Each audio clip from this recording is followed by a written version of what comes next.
আজকে তো দুপুরে রান্না করেছি পাবদা মাছ।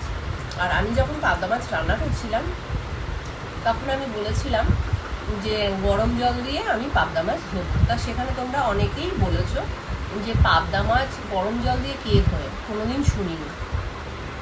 তা সত্যি কথা বলতে গেলে বন্ধুরা, আমি কয়েকটা সূক্ষ্ম মাছ যেগুলো আছে সেই মাছগুলো বাদ দিয়ে সব কটা মাছই কিন্তু আমি গরম জল দিয়ে ধুই। গরম জল বলতে ঈষৎ উষ্ণ গরম জল, গরম জল বলতে ফোটানো গরম জল নয়। কিন্তু ঈষৎ উষ্ণ গরম জল দিয়ে মাছটা ধুলে কি হয়, মাছের ওপরে যে একটা তেল তেলে ব্যাপারটা থাকে, মানে স্লিপার ব্যাপারটা থাকে, সেটা চলে যায়।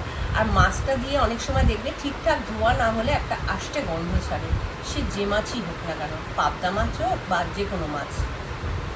তা এটা আমার বরাবরের হ্যাবিট। মাকে দেখেছি, দিদাকে দেখেছি, মাসিকে দেখি, তা সবাইকে দেখেছি যে গরম জল দিয়ে মাছ এইভাবে ধুতে। হ্যাঁ, কাচকি মাছ, চেলা মাছ, এগুলো নদীর মাছ, ছোট মাছ, এগুলো যেমন গরম জল দিয়ে কিন্তু ধুতে লাগে না, এগুলো একটু ভালো করে পরিষ্কার ঠান্ডা জল দিয়ে ধুলেই কিন্তু হয়ে যায়। কিন্তু এই ধরনের মাছগুলো দেখবে তৈলাক্ত মাছ, বাইরে একটা স্লিপার ব্যাপার থাকে। তা সেইটা তোমরা যদি একটু ঈষৎ উষ্ণ গরম জল দিয়ে ধোও, দেখবে মাছটা খুব সুন্দর পরিষ্কার চকচকে হয়ে যায়, আর খেতেও কিন্তু ভালো লাগে, আর মাছটা কিন্তু কোনো রকম কোনো নষ্ট হয়ে যায় না। তা অনেকেই তোমরা বলেছো, হয়তো তোমাদের আমার বলাতে হয়তো ভুল হয়েছে, গরম জল দিয়ে বলেছি বলে তোমরা হয়তো অনেকেই ভেবেছো ফুটন্ত গরম জল। না, ফুটন্ত গরম জল নয়। আমি সব মাছই কিন্তু ঈষৎ উষ্ণ গরম জল দিয়ে ধুই। আর ফুটন্ত গরম জল দিয়ে ধুলে কি হবে, মাছটা তো সেদ্ধ হয়ে যাবে, আর ভাজতে গেলে কড়াইতে লেগে ধরবে, তা ওইভাবে মাছ ধোয়া যায় না।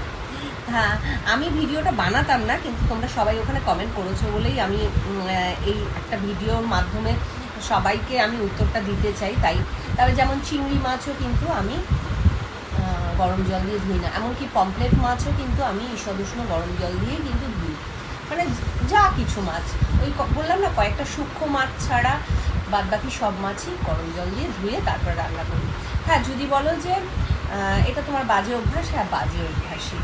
তো যাই হোক, চলো খাওয়া দাওয়াটা শেষ করি আগে।